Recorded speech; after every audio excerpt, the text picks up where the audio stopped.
Hi friends, இன்றைக்கி ஒரு சூப்பரான ஹேர் டிப் தான் பார்க்க போகிறோம். குழந்தைங்களுக்கு வந்து நான் எப்படி டெய்லி வாஷ் பண்ணுறதுக்கு குளிக்க வைக்கிறேன் அப்படின்னு பார்த்தீங்கன்னா, இந்த பேக்கு தான் போடுவேன். அதாவது கருவேப்பிலையும் வேப்பிலையும் சேர்த்து அரைச்சி அதை வந்து பேக் மாதிரி ஒரு 1/2 அன் ஹவர் ஊற வச்சுட்டு குளிக்க வைப்பேன். ஆனால் அந்த பிள்ளைங்களுக்கு வந்து பேக் போடுறதுனாலே அதுங்களுக்கு எரிச்சலாகிடுது. அதனால் நான் நல்லா இது எல்லாமே சாறு எடுத்துகிட்டு அதை வந்து அப்ளை பண்ணி நல்லா ஸ்கேல்ப்லாம் நல்லா மசாஜ் பண்ணி ஒரு 1/2 மணி நேரம் அப்ளை பண்ணிவிட்டு அப்படியே வச்சுருவேன்.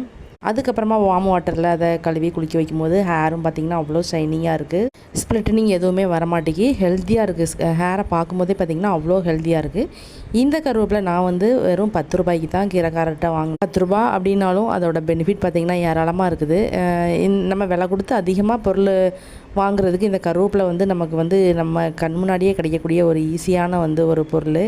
நம்ம அதெல்லாம் விட்டுட்டு சீரம் கலந்த குதிரைன்னு சேர்த்து தேய்ச்சிக்கிட்டு இருக்கிறோம். இதை வாங்கி ஒரு தடவை யூஸ் பண்ணி பாருங்கள். கண்டிப்பாக உங்களுக்கு அடுத்து இதை தான் நீங்கள் யூஸ் பண்ணுவீங்க. இந்த கருவேப்பிலையில் வந்து அவ்வளோ பெனிஃபிட்ஸ் இருக்குது. நாங்கள் வீக்லி ட்வைஸ் இதை வந்து கருவேப்பிலை ஜூஸாகவும் எடுத்துக்கிறோம். அதே மாதிரி தலைக்கும் இதை தான் அப்ளை பண்ணுறோம், ஆயிலுக்கும் இதை தான் போடுறோம். இதை நல்லா அரைச்சிட்டு இப்போ வந்து வடிகட்டி எடுத்துக்க போகிறேன். எடுத்துகிட்டு பார்த்திங்கன்னா இந்த கலரில் தான் இருக்கும்.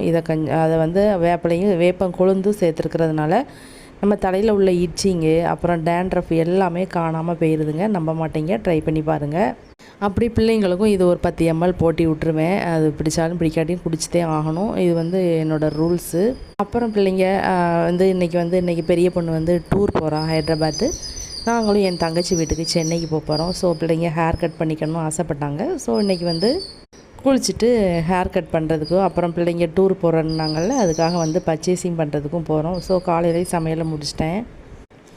ரைஸ் வச்சு சென்னா குழம்பு தான் வச்சுருந்தேன். ஏன்னா வர லேட் ஆகும், வந்துட்டுலாம் சமையல் பண்ணிகிட்டு இருக்க முடியாது, கடையிலையும் சாப்பிட வேண்டாம் அப்படின்னு சொல்லிட்டு காலையிலே நான் சமையல் பண்ணி எடுத்து முடிச்சிட்டேன்.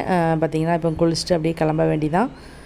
பிள்ளைங்களுக்கும் அதை அப்ளை பண்ணி வச்சுருக்கிறேன். வெறும் சாறு மட்டும்தான், ஒன்றும் செய்யாது. அதே மாதிரி குளிச்சுட்டு ஷாம்பு வாஷ் பண்ணதுக்கப்புறம் இந்த சாரை கொஞ்சம் அப்ளை பண்ணிவிட்டு அப்படியே தண்ணியை ஊற்றிட்டு வந்தேன்னு வைங்களேன், தலையும் அவ்வளோ சூப்பர் ஸ்மெல்லாக இருக்கும். இதுமாதிரி பெயின்களும் ரொம்ப வராது, டேண்ட்ரஃப் வராது, இச்சிங் இருக்காது. அதே மாதிரி ஸ்ப்ளிட்டனிங் இருந்தாலும் கண்டிப்பாக அது குறைஞ்சிரும். ட்ரை பண்ணிவிட்டு எப்படி இருக்குன்னு சொல்லுங்கள். நாங்கள் இப்போ குளிச்சுட்டு கிளம்பிட்டோம். Bye bye. எங்கள் சேனல் பிடிச்சினா மறக்காமல் சப்ஸ்கிரைப் பண்ணி சப்போர்ட் பண்ணுங்கள் ஃப்ரெண்ட்ஸ்.